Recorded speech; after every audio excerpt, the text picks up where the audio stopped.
Tonight, let's journey back together, back to ancient Greece, to a story that's been whispered for centuries. It's the myth of Apollo and Daphne, a tale of a love that wasn't meant to be, of a desperate chase and a transformation that still echoes today. Let's settle in and hear this timeless story.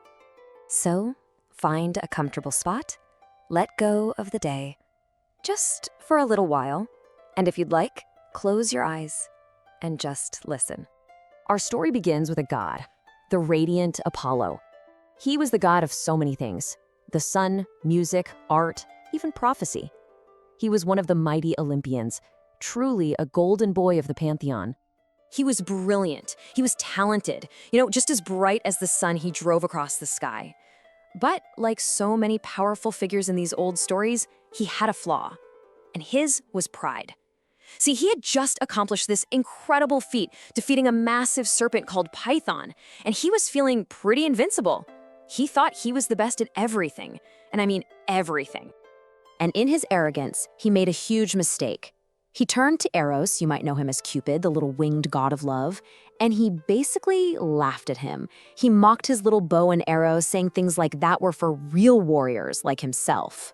Oh, you just don't do that to the god of love.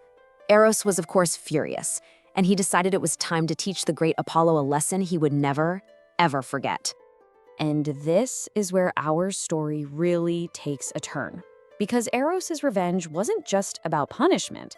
No, it was poetic, it was clever. He readied two very special arrows, each one with a completely different and very powerful kind of magic.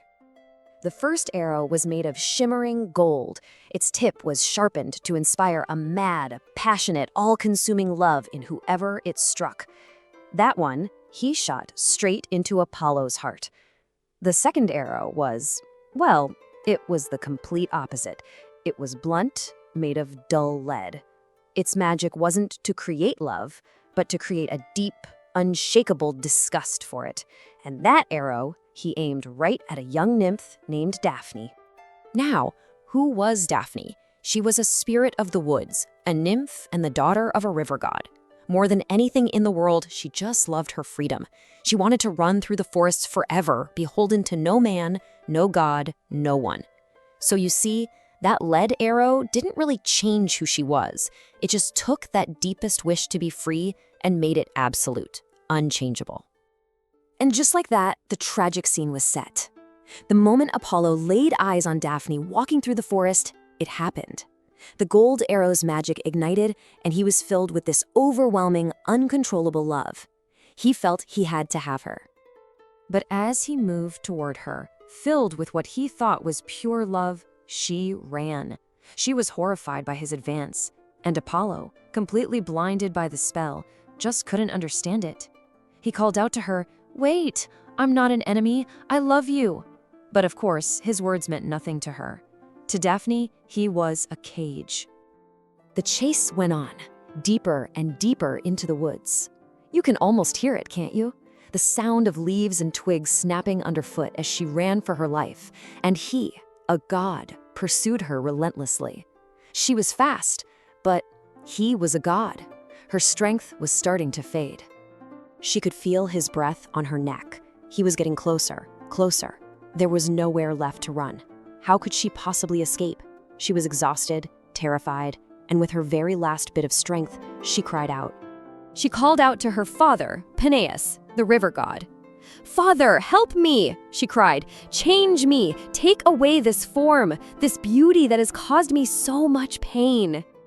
And her father heard her.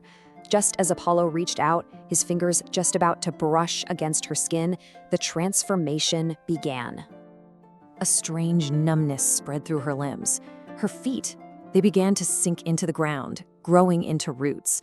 A rough bark crept over her skin, her body stiffening into a solid trunk. Her arms stretched upwards, becoming branches, and her hair blossomed into a cascade of vibrant green leaves. In an instant, she was gone, replaced by a beautiful laurel tree. Apollo stood there, stunned, heartbroken. He reached out and embraced the tree, and even through the rough bark, he could still feel her heart beating faintly inside. It was a tragic final echo of the life he had pursued and ultimately lost. With tears in his eyes, he made a promise to the tree, to her. He said, "Since you can never be my bride, you will at least be my sacred tree. I will honor you forever." And Apollo kept his promise. From that moment on, the laurel tree was sacred to him. He wove its leaves into a crown, a wreath, and this wreath became the highest honor, a prize for poets, for musicians, for victorious heroes. It's a tradition that's still with us.